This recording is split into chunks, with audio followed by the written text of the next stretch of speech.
আজ বিজয় দিবস। ১৯৭১ সালের আজকের দিনেই খান সেনাদের পর্যুদস্ত করে ভারতীয় সেনা ও মুক্তিযোদ্ধারা নতুন ইতিহাস গড়েছিলেন। জন্ম হয়েছিল স্বতন্ত্র স্বাধীন রাষ্ট্র বাংলাদেশের। সেই অমর ইতিহাসের এবার সুবর্ণ জয়ন্তী বর্ষ। কলকাতায় সেনাবাহিনীর পূর্বাঞ্চলীয় কমান্ডের উদ্যোগে ফোর্ট উইলিয়ামে মহা সমারোহে উদযাপিত হল এই স্মরণীয় লগ্ন।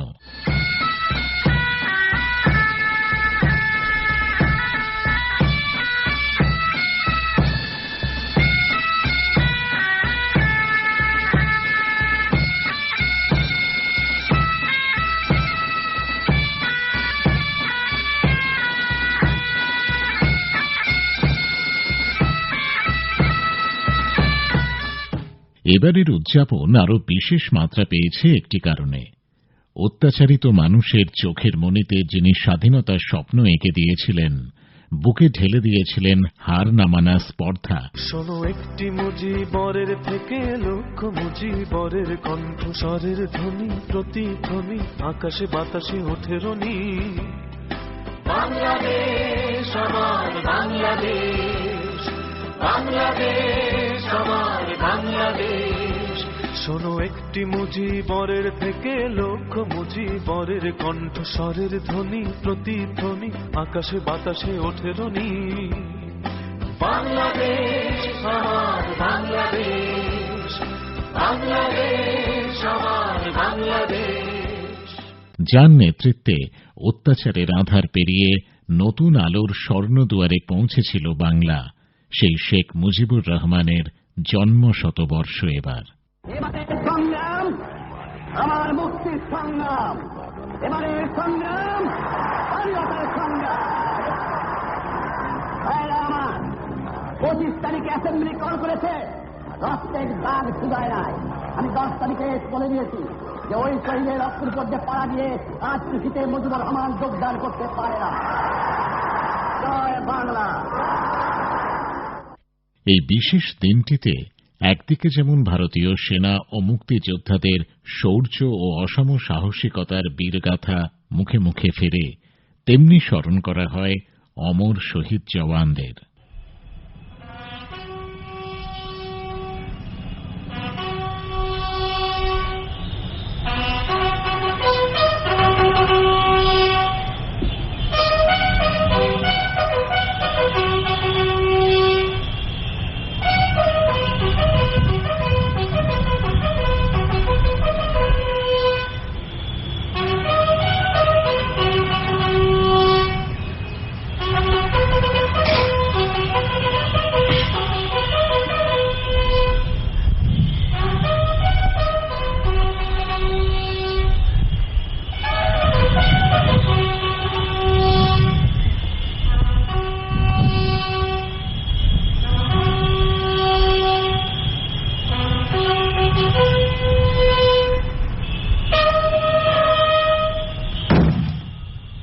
ভারতীয় সেনার পূর্বাঞ্চলীয় সেনাপ্রধান অনিল চৌহান শহীদদের প্রতি শ্রদ্ধা জানান। জঙ্গি দমনে দুদেশের সেনাবাহিনী সমন্বয় রেখে কাজ করছে বলে তিনি মন্তব্য করেন। Since Indo-Bangladesh border was a settled border, the border guarding role has now been entrusted to the BSF, and the army has taken up more arduous and difficult challenges along the northern borders and the western borders on the LAC and the line of control. In the meantime, the cooperation between the Indian Army and Bangladesh Army has grown steadily over the years. Indian Army officers are trained in Bangladesh and vice versa. We've also been gifting military equipment to Bangladesh. On 10th of November 20, Indian Army gifted about 20 fully trained military horses and 10 mine detection dogs to the Bangladesh Army. We also carry out joint training with Bangladesh Army for counterinsurgency operations alternately in India and in Bangladesh. মুক্তিযুদ্ধের দিনগুলি ফিরে দেখলেন তৎকালীন Pakistan international এয়ারলাইন্সের বৈমানিক captain Shahabuddin Ahmed. যখন আমাদের গণ আন্দোলন চলছিল, আমি তখন চাকরি করছিলাম পাকিস্তান ইন্টারন্যাশনাল এয়ারলাইন্সের বৈমানিক হিসাবে। কিন্তু আমরা বঙ্গবন্ধুর 6 দফা আন্দোলনে দেখতে পেরেছি যে আমাদের আত্মসম্মান নিয়ে, আত্মমর্যাদা নিয়ে, গণতান্ত্রিক অধিকার নিয়ে চলতে হবে। এই 6 দফা আন্দোলনই হচ্ছে আমাদের পথের পাথেয়। এই ভিত্তিতে বঙ্গবন্ধুর সঙ্গে মার্চের 5 তারিখে 1971 দেখা করলাম, তাকে অনেক কথা বললাম আমাদের কি করণীয়। কেউ যাতে না জানতে পারে, আমাদের রুমের কোনায় নিয়ে ডেকে নিয়ে বলল, তোদের দেশ স্বাধীন হয়ে যাচ্ছে, এরপর তোরা কিভাবে দেশ গঠন করবি সেটা তোমাদের বাস্তবতা। 7 তারিখে বঙ্গবন্ধু যে বক্তৃতাটা দিল, সেখানে উনি পুরো বুঝিয়ে দিলেন যে বাংলাদেশ স্বাধীন ছাড়া চলবে না, জনগণকে ওইভাবে প্রস্তুতি গ্রহণ করতে বলল। তখন পাকিস্তানিরা অনেক প্রফেসর, স্টুডেন্টস ওদেরকে হত্যা করা শুরু করলো।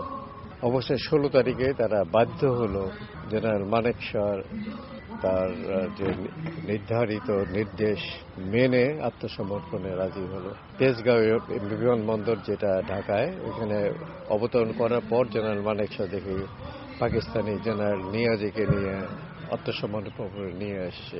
চারিদিকে লোকে লোকারণ্য, 9 মাস আটকা ছিল, কত কষ্ট, কত ফ্যামিলি শহীদ হয়েছে। একদিকে মানুষের আনন্দ, অন্যদিকে এই শহীদ ফ্যামিলির চোখ ভেজা দৃশ্য, কোনোটাই সহ্য করতে পারছি না আমরা। তারপরেও আমরা একটা স্বাধীন দেশ পেয়েছি, আত্মসম্মান, আত্মমর্যাদা, গণতান্ত্রিক অধিকার নিয়ে চলবে, উন্নত হবে, সেই দেশটা পেয়েছে। এটা আমাদের কাছে বিরাট ব্যাপার। বিষাদ ধোয়া স্বরে বিজয় দিবসের বাতাসে সুরের রেণু ছড়িয়ে দিলেন বিশিষ্ট সঙ্গীত শিল্পী ইমন চক্রবর্তী।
অশ্রু ঝরে